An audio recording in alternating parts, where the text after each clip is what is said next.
Welcome, everyone. We'll just give it a moment here as folks log in and join us. Thanks for being with us today.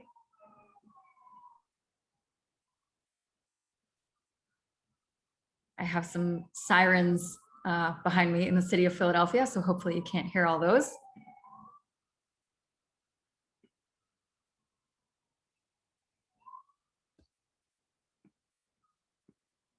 All right, well, I think we will get started.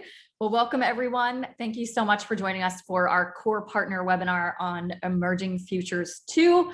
Good morning to those of you joining us from North America. Good afternoon to those of you joining us in the UK and Ireland.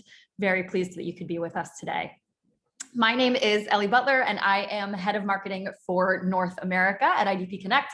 And I'm pleased to be joined today by Jonah Duffin, Global Director of External Relations. Today's Emerging Futures 2 presentation builds on the findings of our previous surveys, but also dives deeply into the experiences of current students, their satisfaction levels, support services that they've utilized, and for the first time, a look at student mental health. This webinar will be recorded, and as always, the recording and slides will be shared with you in a follow-up email. We encourage you to ask questions throughout the webinar using the Q&A tool located at the bottom of your webinar window. And we'll cover those questions at the end of the session. So taking a quick look at our agenda for today, we'll do a quick recap of our surveys leading up to this point, diving into the Emerging Futures 2 respondent profile. Following that, we'll then discuss destination preferences, diversity markets, key drivers for choice, student support services, mental health, and finally, we'll close out with some insights on visa processing times. So a quick recap of our surveys throughout the pandemic and how we got here today. So during the COVID-19 pandemic, we conducted a total of 8 student surveys, starting in April 2020, just after the pandemic hit. This included our Crossroads series of surveys, a US election survey, which gauged student attitudes and perceptions following the 2020 election, and our more recent New Horizons and Emerging Futures 1 research. So all of these surveys lay the foundation for today's research, Emerging Futures 2. So jumping into our respondent profile for this survey. So this was a 15-minute online survey that was administered in both English and Chinese. And this was out in the field between July 25th and August 25th of this year. So quite recent results that we're taking a look at. We had over 11,000 respondents to this survey. 44% of those respondents were currently in the applied stage. 39% of students are prospective and have not yet applied, and 17% of respondents are current students who are already enrolled at an institution. The majority of respondents will be starting their studies over the next year. And at the bottom, we can see that 55% were graduate level students, 27% undergrad students, 8% vocational, 6% pathway, and 5% other. And then taking a look at the countries where students took the survey from. So we had fantastic reach in this survey with over 94 different nationalities responding. And top countries of origin include India, China, Nepal, Sri Lanka, Philippines, Bangladesh, Pakistan, Kenya, Nigeria, and Vietnam. So taking a look first at student choices and which destination countries students are considering. So here we are looking at student consideration sets. So students could select all the destination countries that they were considering. And I'll just for a moment say to disregard the black lines. I'll explain those in a moment, but first we're just explaining the full color bars. So these are countries that students indicated they are considering as part of their full consideration set. And we're looking at results from the March 2022 Emerging Futures study, in addition to this most recent August 2022 Emerging Futures study. And we can see in the March Emerging Futures survey, 54% of all survey respondents were considering Canada in their full consideration set. That has now dropped slightly to 52%, but still a significant number of students who are considering going to Canada for higher education. We then have Australia, which has seen gains from 45% of all respondents considering it to 49% of students. The UK has remained relatively stable, and we saw a 5% drop in those students considering the US. But now I will direct your attention to those black lines. So those are indicating where students are placing their first choice. So the black line indicates what percentage of that group has indicated that that destination is their first choice.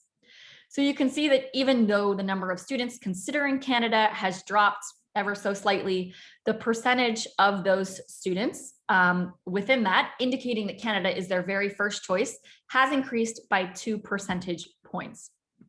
So that is good news for Canada. For Australia, it's even bigger. Australia has increased the total number of students considering Australia, but equally they've increased that number of students choosing it as their first choice destination by 9 percentage points. So significant number of students choosing Australia as their first choice. And in our previous survey, Australia was in 3rd place behind the UK. It is now in 2nd place. So seeing some great gains following the pandemic. So on our next slide, we will just look at first choice destination only instead of full consideration set. So which destinations are students' first choice? And you can see that 27% of all respondents in both March and August have said Canada, so Canada coming out on top. And then you can see in the March survey that the US, the UK, and Australia were tied at 20%. However, that has turned around a bit now. We've got Australia with 25% of students saying it is their first choice, not far behind Canada. We see the UK remaining the same and the US decreasing slightly. And what's actually interesting here is that a lot of Australia's increase that we're seeing is not happening because Australia is taking market share away from one of these other top 4 destination markets. Instead, Australia is taking market share away from New Zealand and from that other category. So that other category includes China, Southeast Asia countries, some European countries. So that is really where Australia is taking back some of that market share from. So on this slide, we will again look at the first choice destination countries, but by major source market. So we're looking at responses from Chinese students and Indian students. So for Chinese students, we can see the second line there that the UK is the most popular destination, but this is after the other category. So in this case, that other category tends to be mainly China. So it does include countries like France, Germany, Singapore, and Malaysia, but the majority of that other category from China is selecting China for their studies. And then for India, on the right-hand side, we can see that Canada is very much the #1 destination of choice for Indian students, something that will not surprise Canadian institutions whatsoever. Then followed by the US, the UK, and Australia a bit behind. So as you can see, again, Australia has made gains overall, but it's not necessarily made those gains from these 2 big senders of China and India. Instead, the growth seems to be from countries that are much closer to Australia, such as those in Southeast Asia. So to summarize here, Canada certainly remains the #1 choice among respondents to these surveys, particularly for Indian students, and Australia is making gains and regaining momentum following the pandemic. So now we will take a look at consideration sets by diversity markets. So we can see here for Bangladesh, for Pakistan, Sri Lanka, and Nepal, that we are seeing the 4 destination countries that they are choosing. So for Pakistan, up at the top, we're seeing the UK being their #1 choice country. For Bangladesh, we are seeing Canada being their top choice. For Sri Lanka, we are seeing Australia, and same for Nepal. But in the case of Nepal, we are seeing the US closely behind Australia. And then if we take a look at our 2 biggest responses from Africa, which are Nigeria and Kenya, we can see that both countries are selecting Canada as their #1 destination choice. In the case of Nigeria, that is then followed by the UK. And in the case of Kenya, that is followed by the US. And then for the Philippines and Vietnam, we can see that students are, again, both choosing Australia, likely due to the proximity of the country. And these are both followed by Canada. In the case of the Philippines, Canada is nearly neck and neck with Australia. In Vietnam, it's quite a bit far behind Australia. And at this point, I will pass it over to Jonah Duffin, who will cover key drivers of choice for international students. Thank you very much, Ellie, and good day to everybody on the call. So as Ellie has talked about, there's a lot of differentiation by the different source markets as to where they are choosing in terms of their preferred destination. And what we're going to do in this section is try and unpack a little bit of the why. So there's quite a lot going on in this first slide. So take a bit of time to talk through it. So what we've got on the far left-hand side of the screen is the list of factors that we asked students to pick in terms of the reasons that they had chosen a destination country as their first choice. And you can see the grey bars on the left-hand side of the screen as well show that the high quality of education and good employment opportunities after graduation are the two biggest factors globally in terms of why students are choosing their destinations. But we can also see, as we cast our eyes towards the right of the screen, that differs quite considerably by the different destination countries. So start off by looking at Canada and Australia, who are the top one and the top two in terms of where students are choosing as their first choice. And what we can see immediately is, whilst they're not number one in terms of high quality of education, they do rank relatively highly. But what they're doing differently in terms of perceptions compared to the UK and the US is slightly further down. So they're being seen very positively by students in terms of this being a safe country for international students, for supporting international students, welcoming people from other countries, and then more importantly, possibly, and we'll talk about this further on in the webinar, the part-time work opportunities that are perceived to be on offer.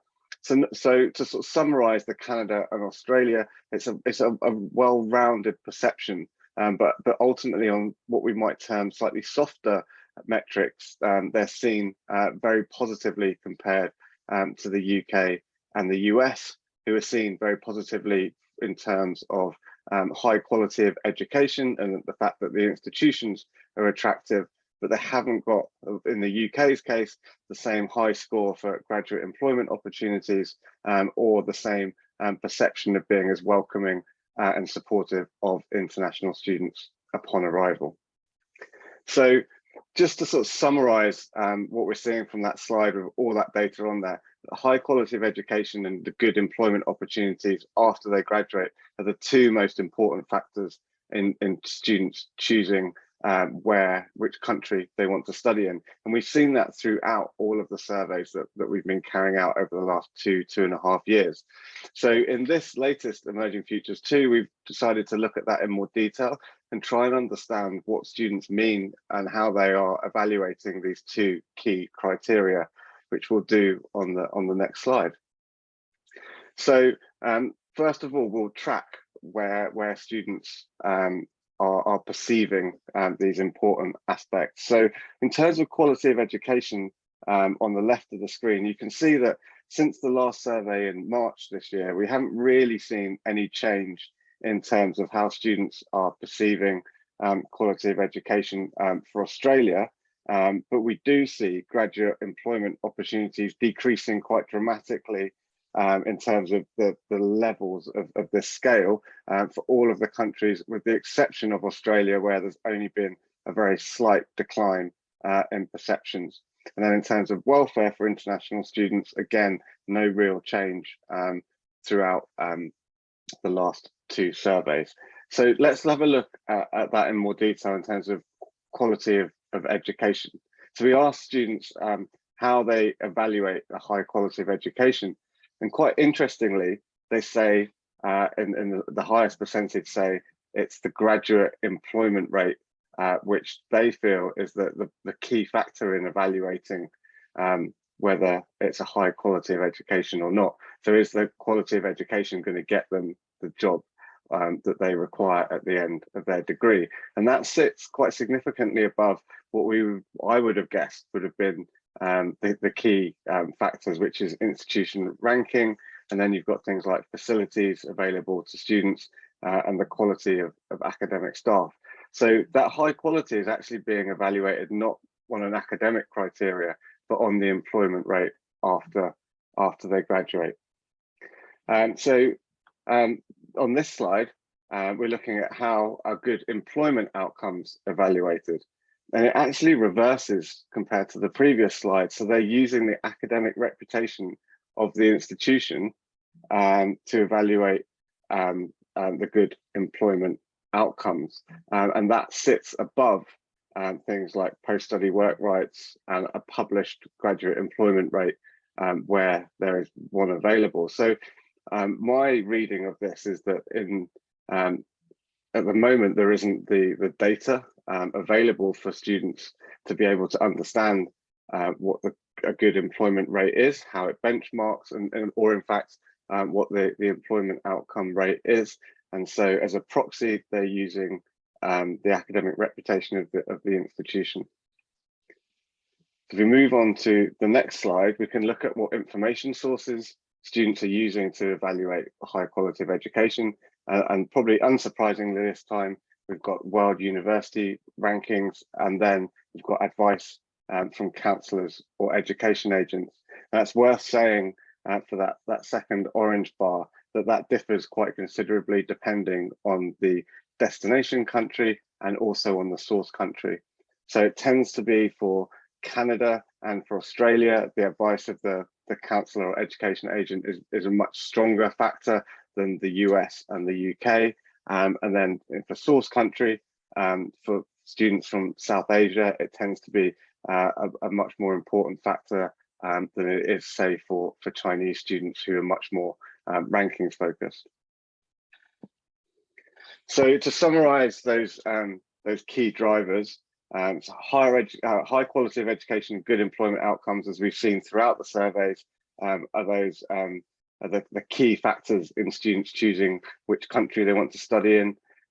We've got that slight anomaly with the key indicators sort of conflicting with each other in terms of how students are understanding what high quality is, and also what the employment outcome is.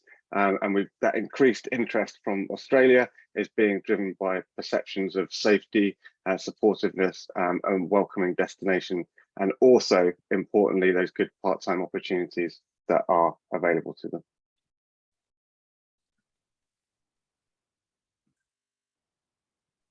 All right, thank you so much, Jonah. So I will jump back in here and dive into some of our student support service insights. So for the first time, we looked closely at student support services, both with prospective students and with current students, to understand the balance between expectation and reality. So we started off asking all students which support services were most important to them, and then we split this up by prospective students and current students so we can have a look at the differences. So first on this slide here, we're taking a look at the responses by prospective students. So looking at our key here, you can see that the red is what students ranked as most important to them, moving through to the dark blue, which is least important. So what we see here is the red, orange, and yellow kind of grouped together indicate those that are most important to students. So you can see finding part-time work and finding financial support to help with the cost of living are the most important things to students at that prospective stage. These are the areas where they want the most support. So at this stage, students aren't as worried about future careers support, which we'll touch on in a moment. Instead, they're concerned about how they can facilitate their studies financially, as well as living costs.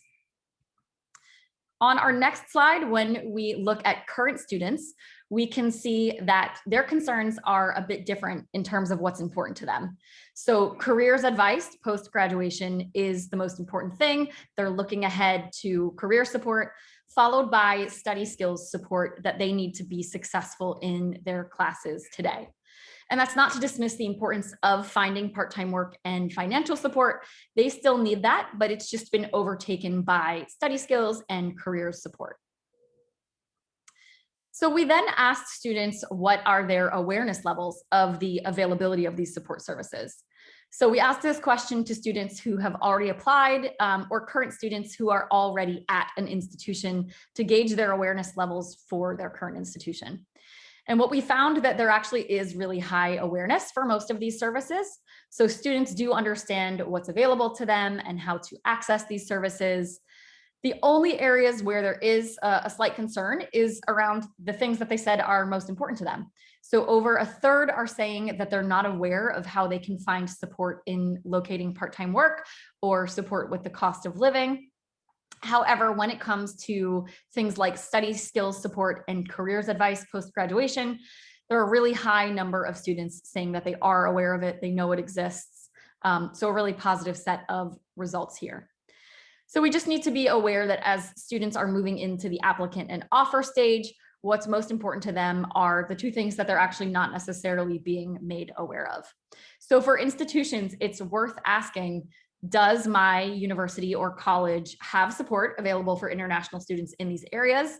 And if so, why are not all students aware of it? Are we doing all that we can to communicate that these services are available? So of respondents to this survey, we also wanted to understand what are the usage levels of support services.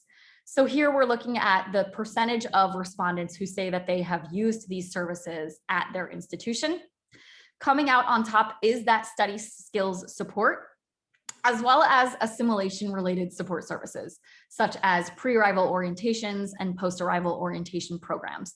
So those are where students are receiving the most support and utilizing those services, followed by careers advice. They're circled at 41%, but down towards the bottom, you can see that financial support to help with living costs. So not as many students utilizing support around there, which doesn't quite fit well with the fact that students indicated this is so important to them. So definitely something for institutions to take a look at and evaluate. We also asked students when they do access these support services, how effective are they rating them? So results show overall really effective study skills support. So 83% of students saying their study skills support that they've received is highly effective, only 2% saying not very effective at all. So good scores on that. And then also you'll see in the orange towards the bottom, support for mental health services. So nearly 80% of students saying that support for mental health was highly effective. So hold that thought because we're going to touch on mental health again in a moment. However, when it comes to financial support to help with cost of living, you'll see 30% of students saying somewhat effective and 10% saying not very effective. So students are accessing support around this, but they're not finding it as effective. And you can also say the same about support for finding a part-time job. So it's difficult to unpack and understand how students are reading the question of financial support to help with the cost of living. If we could just hop back to the last slide for a second. It may be that students just want more money from the institution and they have asked for it and they haven't received it. And maybe that's why they're rating it as not quite as effective. Or it might be around things like budgeting and financial advice that they're looking for assistance in that regard. But again, we're seeing that support around student finances, which they've indicated are very important to them, are not being rated as effectively as other support services that they are accessing. So then jumping into our next slide, we asked students overall, how satisfied are you with your learning experience? And fantastic news is that students are very satisfied overall. We're seeing the highest rating for very satisfied, that is the yellow on this slide, for Canada and the US. So students who are studying at Canadian and US institutions, very satisfied, followed by the UK and Australia, and in last place, New Zealand. So a really positive picture to see that the majority of students are very satisfied with their overall learning experience. And now I will pass it back to Jonah, who will dive into our new section on student mental health. Thanks very much, Ellie. And so I'm going to take you through to the end of the webinar now. And we're going to start off by looking at mental health now. We thought this was worth investigating and looking at, given some of the challenges that international students and all students have been facing during the pandemic and as the world reopens. So we'll start off by looking at two quite simple questions. The first we asked, which is on the left-hand side of the screen, is thinking about your daily life while studying. How often are you bothered by feelings of depression, sadness, or anxiety that last for a week or more?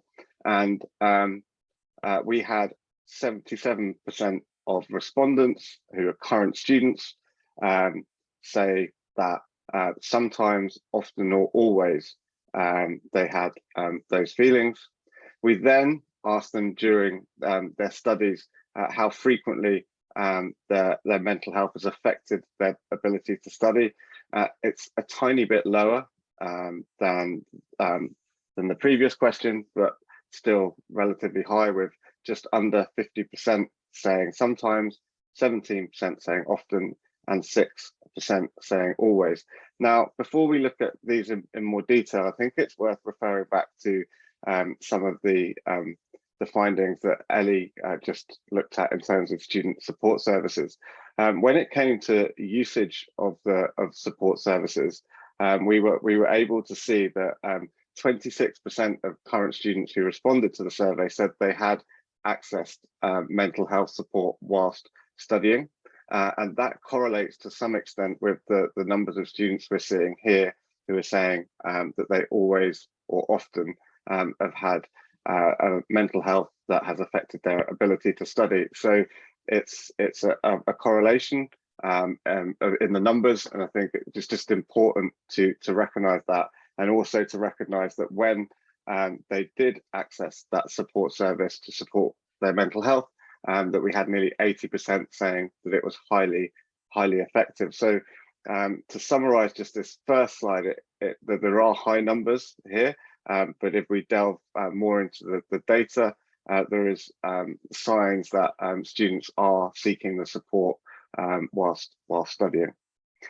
So we move on to the next slide. We've taken the answers that we got to a number of other questions within the survey and cross-referenced them against the results that we found around mental health. And we found some interesting correlations. So what we've done is cross-referenced it against the types of accommodation that students are staying in. And then we've added up the percentage points for students who stated that they always or often have experienced poor mental health. And what we can see, and it's circled in the orange here, is lower instances of poor mental health amongst students who are living on campus in accommodation provided by the institution, so halls of residence on the campus, and those living with family in private rented accommodation. And where we see some of the higher incidences is those living alone in private accommodation, or those living off campus, even though it's in institution provided accommodation, and those living with a group of people who are not family in private accommodation. So it begins to suggest that maybe there is a feeling of isolation or loneliness with students who are not living with family or not living upon the campus. We then looked at the impact of the way in which students are working while studying. And I understand quite recently that in North America, the phrase fortnightly doesn't necessarily translate, so apologies for that. In the UK, fortnightly is 2 weeks, so every 2 weeks. So we asked students how often they were working, and we can within a 2 week period, a fortnightly period, and we could see higher instances of poor mental health amongst those who are working less than 10 hours every 2 weeks, and those that are working more than 40 hours every 2 weeks. And those in between, there were lower instances. Now, we can only speculate on why these findings are as they are. One of them may be that students on the right-hand side of the screen that are working such long hours, so breaks down to an average of 20 hours a week, are struggling to balance study and work. It's less obvious on the left-hand side of the screen, those working less than 10 hours. We could speculate that that's because they're trying to find work but are unable to find enough hours to help them with cost of living, to help them financially. Or it may be that because they're working less or not working at all, that they are they're less assimilated and have more feelings of loneliness. So if we move on to the next one, then we look at learning style and how that's impacting on students' mental health. And students studying in the destination country are less likely to experience poor mental health. So there is something here that says that students who are studying possibly, as we describe it, the more traditional method of being in-person on campus or studying a combination of in-person on campus and online, they're seeing lower instances of, we're seeing lower instances of poor mental health amongst them than those that are studying fully online or in a course that's being half taught in their home country at a satellite campus and half on the overseas campus, or fully at a satellite campus. And again, we could speculate that this is due to feelings of assimilation or feelings of loneliness that are creating this within students. So at IDP, as a result of these findings, we're doing a lot of work to understand them more. We'll be doing more research, but also talking to relevant stakeholder bodies and support groups to further understand them. And we're putting in place where we have concrete findings, support for students as they move through the journey with IDP and arrive on campus, and we'll be able to talk about that shortly.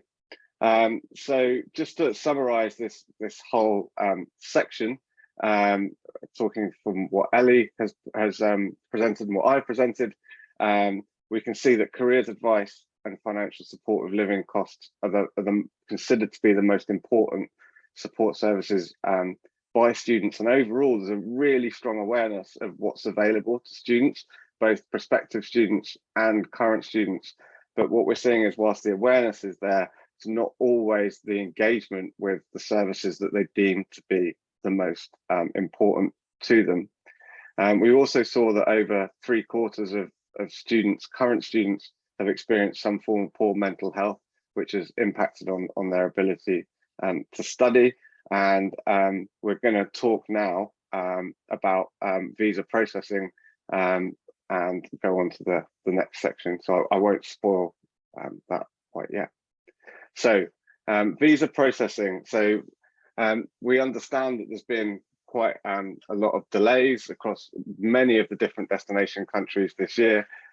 So it was worth investigating as part of this survey. So what we wanted to understand, first of all, was what students deem to be a reasonable time for visa processing.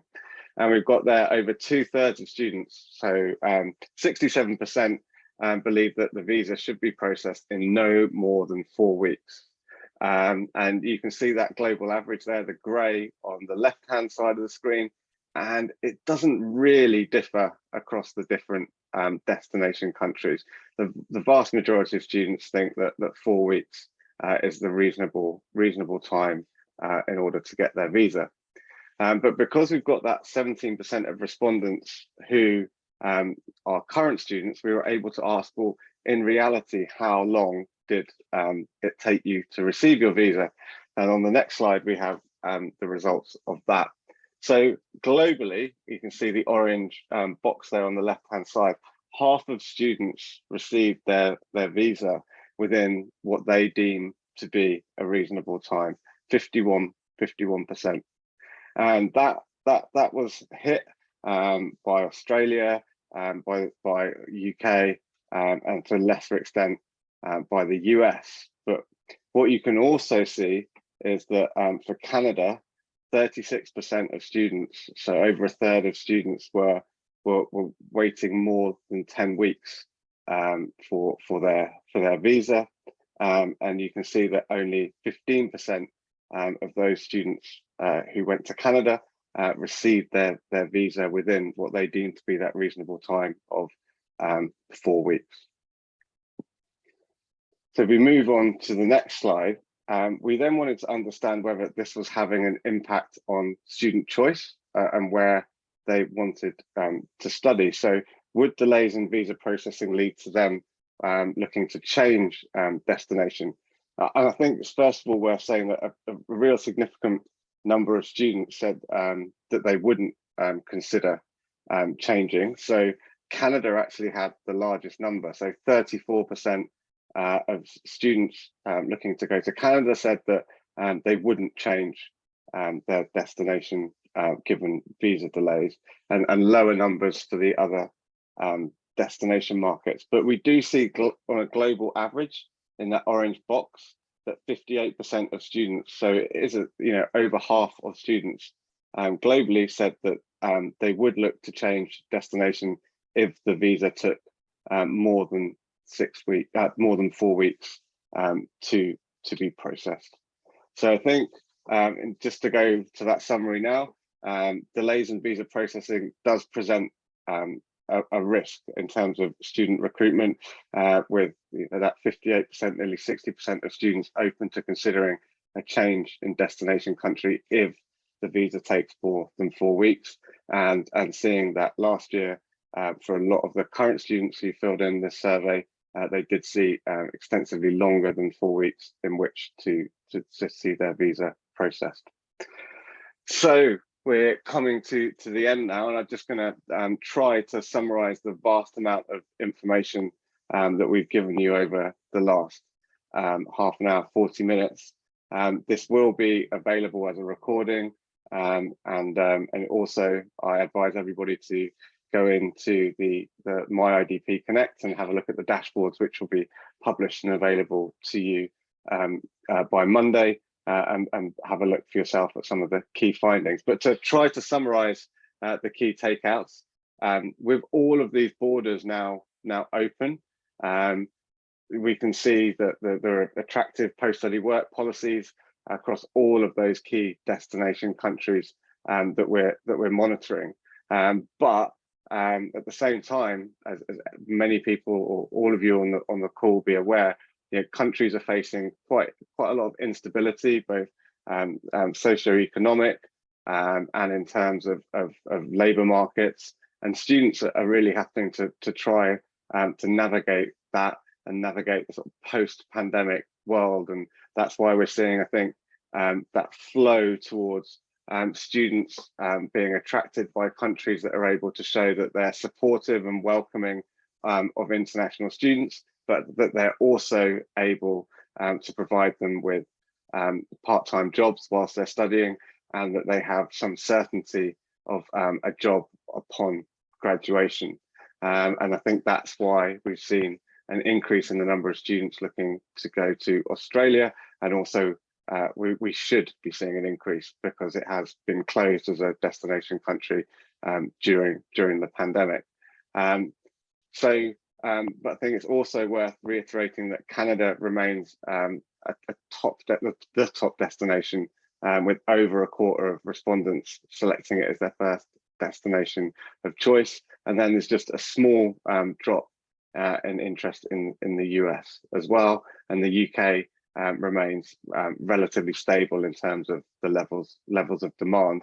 But I'd also reiterate that those levels of demand really differ by the different source countries, and that a lot of destination countries and institutions looking to diversify, but tend to be doing very, very well in a small number of countries, and lower down the list when it comes to some of the key diversity target audiences that maybe they need to be looking at. Again, those key drivers are around high quality of education and those good employment outcomes.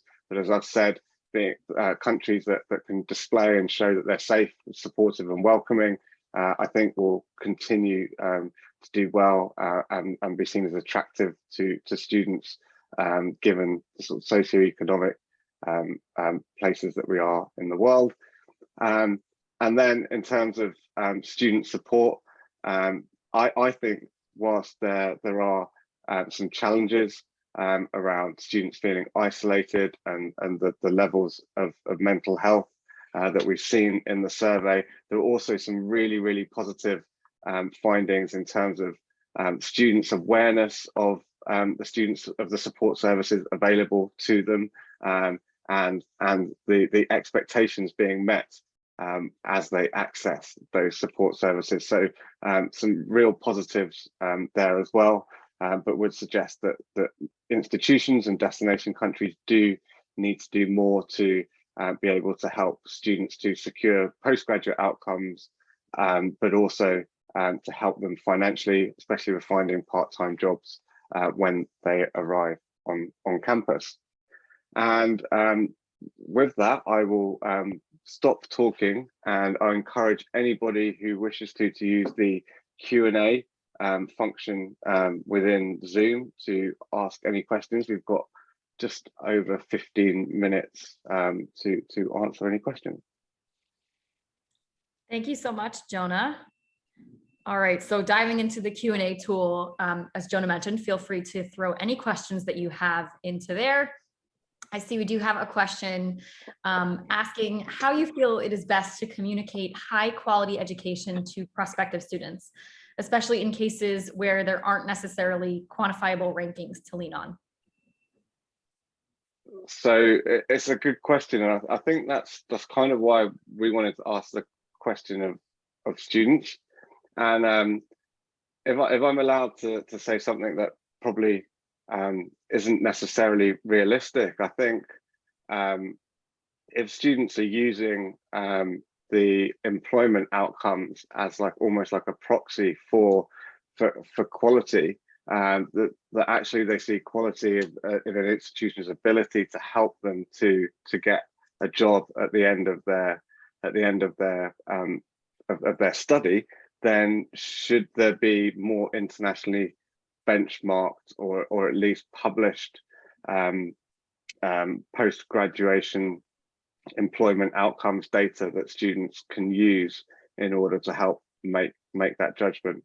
So I think there's almost like a data project that needs to be done in order, and a data collection project in order for students to be able to better make decisions on the outcomes of the universities that they choose.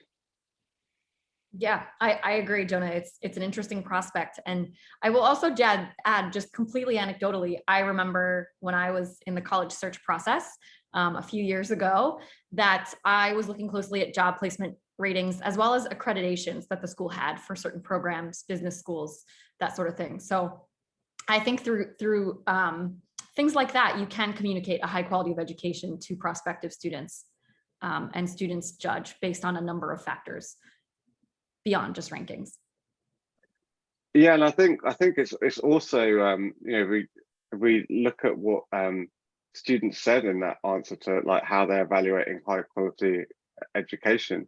You've got that graduate employment rate number one. You've got rankings number two, which I think most people would have expected to be the number one factor, and you then got facilities, and only after that does it look at the quality of academic staff, and entry requirements, and things like that. So I think which traditionally maybe we would have thought, and I think there is something in there that is a challenge to certain sections of the sector as to how, if you are or deemed to be a high quality institution, how you communicate that. It seems to be much more of a return on investment conversation that maybe institutions and the sector as a whole understood it to be, in terms of the data that we're seeing from this survey. Great, thank you so much, Jonah. So next question, for the decision influencers by country data, do you see much variation by the level of study for students? For example, undergraduate versus postgraduate? Oh, it's a really good question. I wish I knew the answer off the top of my head. As I went through and analysed all of this data, I was looking to pull out anything that changed by source country, destination country, or level of study, and I would then put that into the presentation. So if it's not there, I'm going to make the assumption that there wasn't really much variation by level of study, undergraduate or postgraduate, but I will double check it, and we can put that in the post presentation pack if there is. But my assumption is that there isn't any. That there isn't, across all of the questions, there isn't that much change in terms of any of the views between undergraduate and postgraduate. It's mainly to do with the source countries that we see significant changes in the answers. Mm-hmm. And in a way that's useful, because it means some of the same strategies can be used across these two different audiences. Absolutely. Good news for institutions, for sure. Okay. In one of the early slides looking at destination demand, is there further breakdown of the other destination? Is this available in the online dashboards? Yeah, absolutely available in the online dashboards. But I think, Ellie, as you mentioned, the majority of those who were selecting other tended to be Chinese students, and of those, the majority were looking were deeming other to be China, and then there were one or two European countries in there, but then it tended to be places like Singapore and Malaysia. And interestingly, that's where Australia has taken market share, according to these results, as Chinese students weren't able to travel to Australia to study, and they were looking closer to home or staying at home. And then and then as Australia has reopened, we've seen that shifting of the dial back to Australia. So yes, they will be in the tool, but that's a pretty decent, I think, synopsis of what we're seeing with those others. Mm-hmm. And then a second part to that question, over our past few surveys, have we seen an increase in demand for other destinations? And do you foresee it becoming a larger competitor for the main English-speaking destinations in the future? I don't think we can answer. I can't answer the question in terms of whether we've seen increased demand for other. Would need to go back and check the previous surveys back in March and earlier than that. In terms of whether we're going to see it becoming a larger competitor for English language speaking countries, my personal opinion would be yes, we are. You just need to look at some of the policies that a lot of what we would still term the source markets have in terms of expansion of the HE sector in China and India and in other countries as well. So going outside of the data of this survey, yes, we will see that.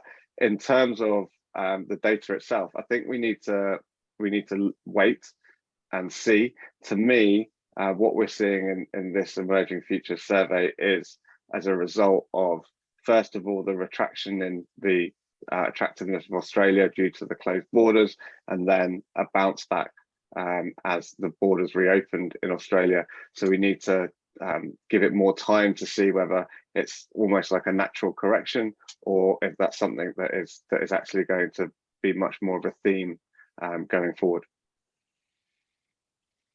Excellent. Thank you so much. All right. Well, with that, I think we have covered the questions that have come in. So I want to thank you all again so much for joining us today. A reminder that this webinar was recorded, and the recording and slides will be shared with you in a follow-up email. So thanks again, take care, and we look forward to seeing some of you soon at the CBIE conference in Canada. Thanks so much. Bye-bye.